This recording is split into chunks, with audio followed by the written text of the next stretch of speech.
I'm guessing at this point, all of you have heard about the wonderful ruling from the ATF on pistol braces. If not, you probably live under a rock.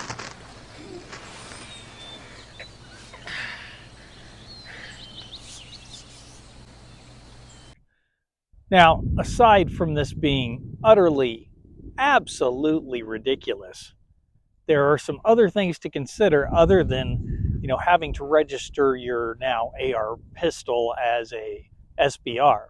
And that is, oftentimes I take my AR pistol with me on road trips, and I oftentimes cross state lines. Well, I haven't seen this brought up before, but that's a problem because traveling across state lines with an SBR is a very involved process.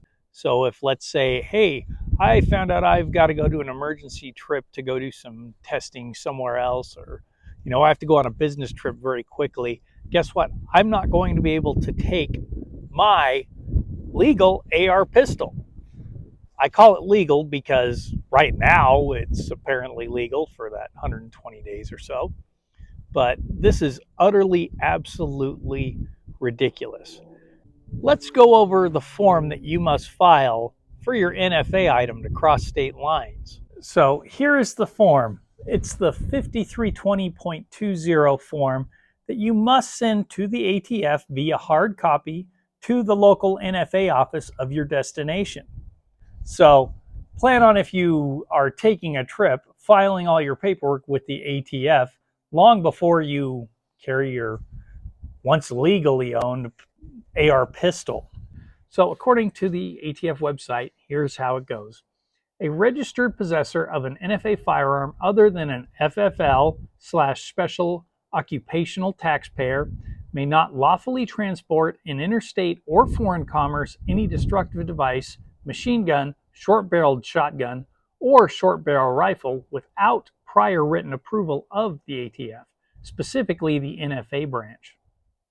Approval for the transportation may be obtained by either a written request or an approved application filed with the ATF on Form 5320.20, Application to Transport Interstate or Temporary Export of Certain NFA Firearms. Please note that applications to transport NFA firearms will be approved only if consistent with all state and local laws. So everything just became a giant pain in the ass for no reason, for zero public safety. So, honestly, if there's any hope for us, please find a decent letter on the internet, write your representatives, write your senators, and tell them this is an utterly ridiculous ruling by the ATF and definitely crosses over into, not only Second Amendment territory, but in my opinion, almost Fourth Amendment territory, because every pistol brace that we own has to be destroyed, aside from what's on the weapon when you register it. And we get zero compensation for that.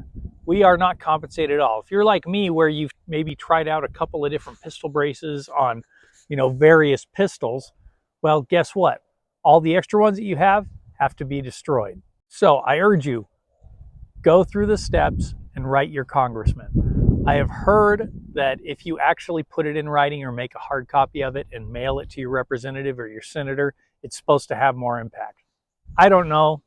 It's a rumor. Don't know if it's true or not, but at least do your part if you are a law-abiding legal firearms owner. Once again, thank you for watching.